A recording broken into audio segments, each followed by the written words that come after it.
Hello fellow musicians, Ashlee Busch here, composer of Goddess Triquetra. In this video, I'm going to be going through the score and talking specifically about your section and how your section functions in the piece. We're going to be going through with the score on screen and I'm going to be listening along with. This is meant to give you a little bit of a heads up in the rehearsal process, insight into what I was thinking when I wrote something and how it functions together within the piece. I highly recommend that you have your part in front of you as we are going through and doing this together so that you can see specifically what parts I'm referring to.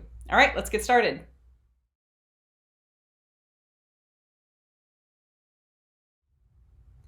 All right, so in the beginning here, low brass, hang out.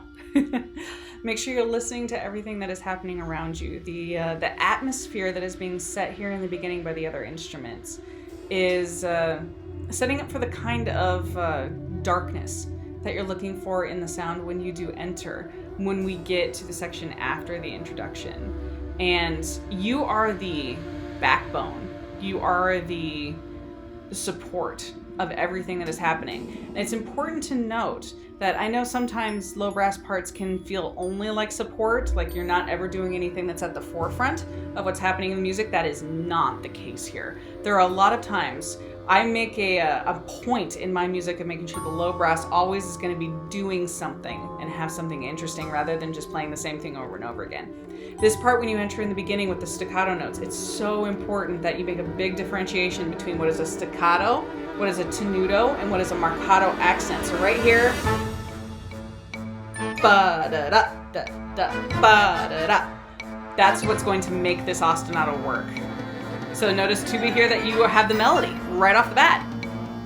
So really bring out that low part, that you're the scary, dark, low timbre that's going to make this work. It's so important all through here that your rhythms are perfect because the rest of the ensemble is listening down to the low brass for all rhythmic information almost all the time. You have the ostinato, you have the eighth notes, you have the accents, you have everything that is giving us all the rhythmic information we need to make sure everything is accurate. And particularly since we're in this 2 plus 2 plus 2 plus 3, 9, 8, that you can look at these divisions and make sure you're bringing across whatever that metric structure is. That's your job. That is so important. The piece won't function without it.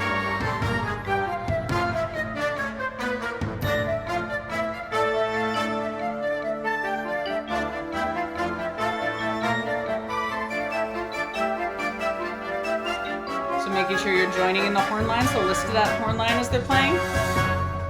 So that way you can fold yourself into it. Have nice light staccatos right here. The exhales, make sure that you're really dedicating yourself to these exhales. It can feel a little weird because you might not have been asked to do this before, but if we all do it together in concert, it sounds like this really creepy human reverse cymbal that works really, really nifty to maintain that creepiness as we're getting into a section that feels a little warmer for a second till we come back here. So, tuba and euphonium, this is a duet. You are at the forefront of what's happening. You're fighting with the saxophones a little bit to be in the center of the tension. Make sure you're listening down to the percussion here, giving you your rhythms. So it's important here to have your voice be heard in that really low brass, but also making sure you can hear the woodwinds because we don't want to have an imbalance across both sections.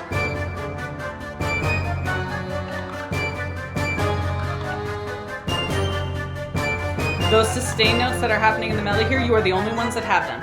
Just down in those low instruments. So make sure those really come across because that's the melody here. Make sure you get this rhythm in your head so that when you are entering, you're making sure to enter exactly perfectly in rhythm. If anything is performed out of rhythm in this piece, whole fabric falls apart. So listen to the humming effects in the high brass and in the woodwinds for when you are going to come in and have to hum. This humming section can be difficult, and there's no way it's going to work unless you're 100% dedicated to it. Myself and my sound engineer went through and recorded all of the different humming tracks, and so I've done it something like 45 times. And it can be a little bit difficult to kind of like feel where it's supposed to enter, where it's supposed to exit, because it's aleatoric, which means that there is no specific rhythm in this particular case, and you have to kind of listen to the texture that's going around you and keep track of where you are in the measure and making sure your volume and pitches are correct. There's a lot to be doing. It's not easy. So make sure you're giving yourself some time to practice it and live with this idea for a little bit.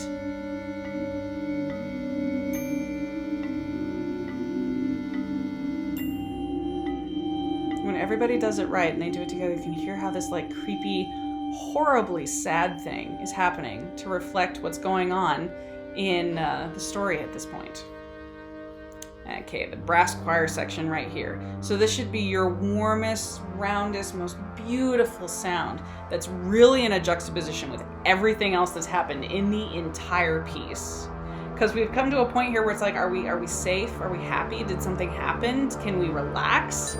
And then we get to this solo that's happening in the trombone. And no, you can't relax. So make sure your fade out here it cuts off way too harshly on the MIDI realization. Make sure your fade out at the end of that choral piece is as smooth and gentle as you can make it, because the flute is supposed to pop really strongly out of the texture that you've created. So make sure that you're really paying attention to having that smooth gliding. It's like the only thing I can think is like a really gentle waterfall. It's just falling. So we get to the end of our flute solo here. You are, tuba and euphonium, the sustains. There is no other sustain pitch other than you. And so you are holding everything together. Without you, all this stuff sounds like really disjunct. And it sounds like it's kind of coming out of nowhere. But those sustain notes on the bottom of everything that's happening is the only thing, the only fabric holding all this different pointillistic kind of stuff together. So it's absolutely essential that you not relax. Make sure you stay on the front of the seat, stay on the front of the beat, so that you can have your support really present there. Listen up to the trumpets so that you can hear those repeated pitches. Now they're in the clarinets. Help you get a sense of where you sit in the rhythmic structure. So this is really the low brass section's time to shine. This big Mars kind of thing where you have those repeated da da da da ba da da da da da ba. Those rhythms that are happening at the same time, these big swelling chords. So don't be afraid here to let that brassy sound come out. If you haven't listened to Mars by Holst, go listen to it for reference. You can see where I got the inspiration for this section.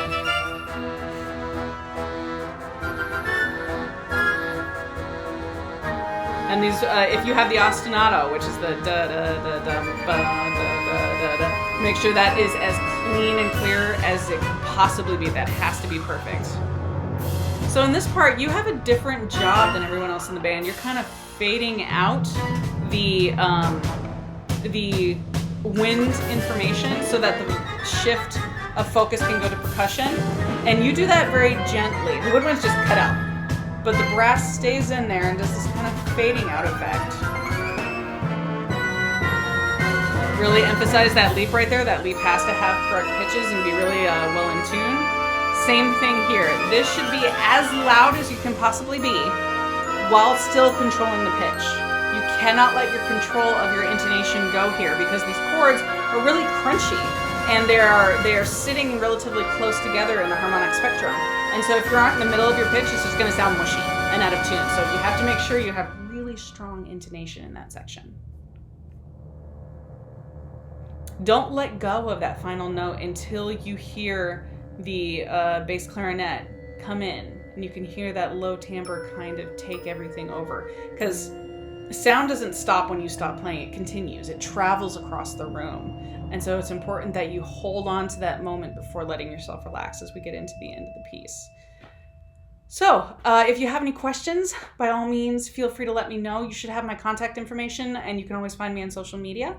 And I'm happy to answer anything about the piece if you have any questions. If not, happy rehearsing.